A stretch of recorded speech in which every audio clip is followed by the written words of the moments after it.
I'm Lauren Glassberg in for Sandra Bookman. And I'm Joe Torres. We will have more on the hit and run in just a minute, but we begin with big developments tonight in Albany. It now appears there are enough votes to prevent a government shutdown.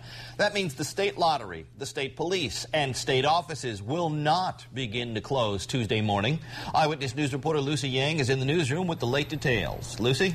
Well, Joe, late word from Albany tonight. Democratic leaders are confident they now have enough votes to pass the extension bill. They have been meeting behind closed doors all weekend to avoid what would have been a disastrous government shutdown.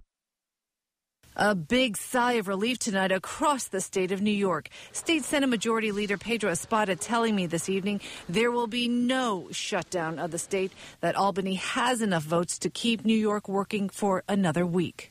As we vote on the extender tomorrow in a bipartisan way, we will get 32 votes to pass it.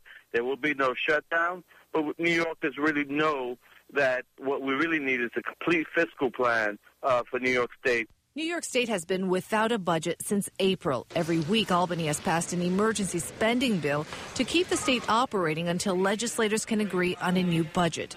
Every week, the vote comes down to 32 Democratic legislators approving the extension, 30 Republicans against. However, this time, Democrat Ruben Diaz says he will vote against the extension. I will not vote for more cuts.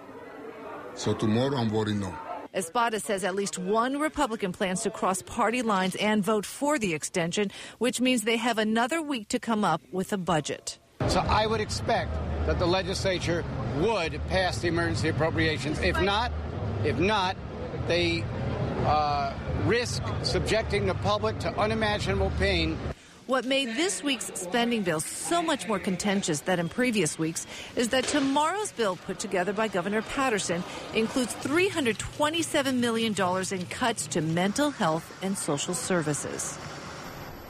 Now, Albany is scheduled to vote on this week's extension bill tomorrow afternoon. The Senate Majority Leader promising the bill will pass with bipartisan support, that the state will keep running. As for the bigger picture here, the budget itself, Espada hoping to have a complete budget passed within a week. We'll see about that. Joe? Political reporter Dave Evans will be in Albany tomorrow for the vote.